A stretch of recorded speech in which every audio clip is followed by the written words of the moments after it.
Hello दोस्तों, computer education में आप सभी का स्वागत है। आज की वीडियो में बात करेंगे जनरेशन ऑफ कंप्यूटर। कंप्यूटर में कितने जनरेशन होते हैं और इसको किस प्रकार से विभाजित किया गया है। कंप्यूटर पीढ़ियों का इतिहास 1940 के दशक का है। प्रत्येक पीढ़ी को उसके घटकों में उपयोग की जाने वाली तकनीक, उपयोग की जाने वाली प्रोग्रामिंग, भाषाओं और आकार, गति और विश्वसनीयता में सुधार से अलग अलग विभाजित किया गया है। बात करें पहले जनरेशन की कंप्यूटर तो यह 1940 से 1956 के बीच लोगों का मानना है।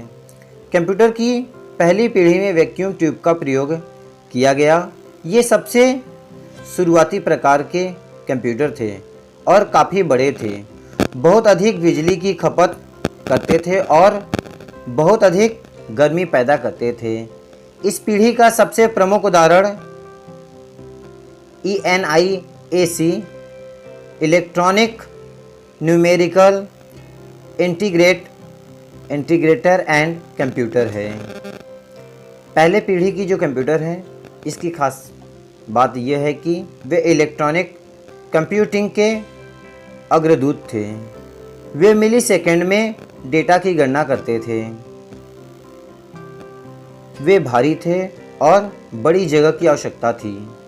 उन्होंने बहुत अधिक बिजली की खपत की और अत्यधिक गर्मी पैदा की।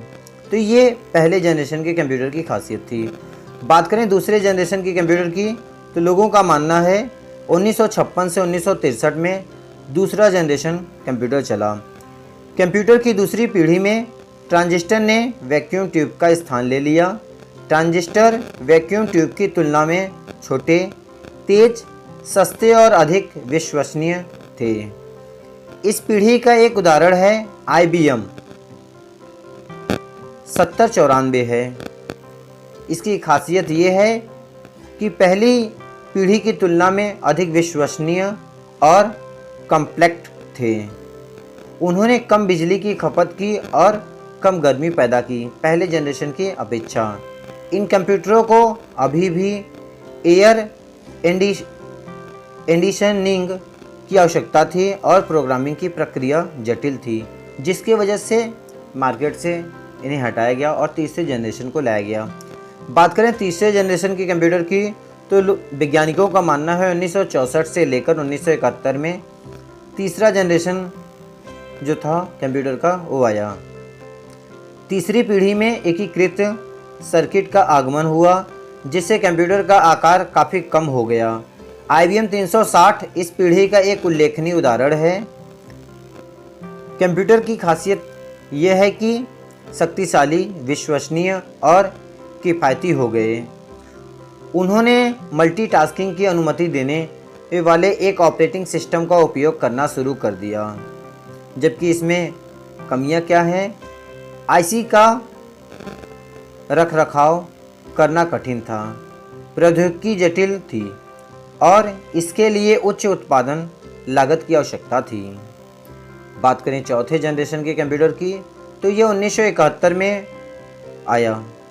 कंप्यूटर की चौथी पीढ़ी में माइक्रो प्रोसेसर का आगमन हुआ, जिससे पर्सनल कंप्यूटर का जन्म हुआ।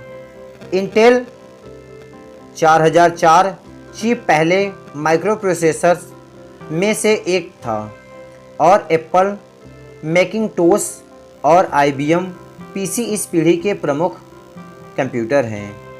चौथे पीढ़ी की बात करें तो वे पोर्टेबल और उपयोगकर्ता के अनुकूल हैं। वे बहुत अधिक किफ़ायती हैं, जिससे प्रौद्योगिकी जनता के लिए सुलभ हो जाती है। वे वायरस के प्रति संवेदनशील हैं। वे प्रौद्योगिकी पर अत्यधिक निर्भर करता और जन्म दे सकते थे। बात करें आखिरी और पांचवी पीढ़ी के कंप्यूटर की तो पांचवी पीढ़ी के कंप्यूटर आर्टिफिशियल इंटेलिजेंस पर केंद्रित हैं और अभी भी विकास के अधीन हैं।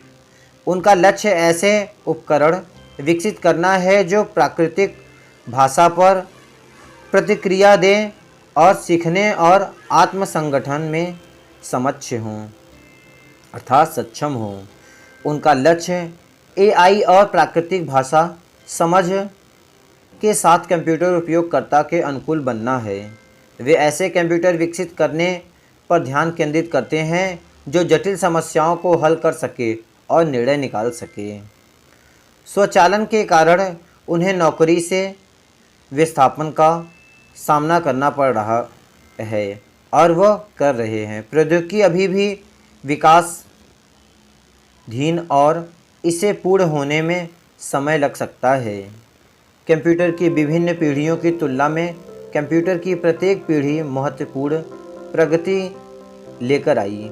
कंप्यूटरों का आकार कमरे के आकार से हैंडहेल्ड हो गया, बिजली की खपत कम हो गई और प्रसंस्करण शक्ति में नाटकीय रूप से वृद्धि हुई। प्रोग्रामिंग भाषा मशीन स्तर से उच्च स्तरीय भाषाओं तक विकसित हुई।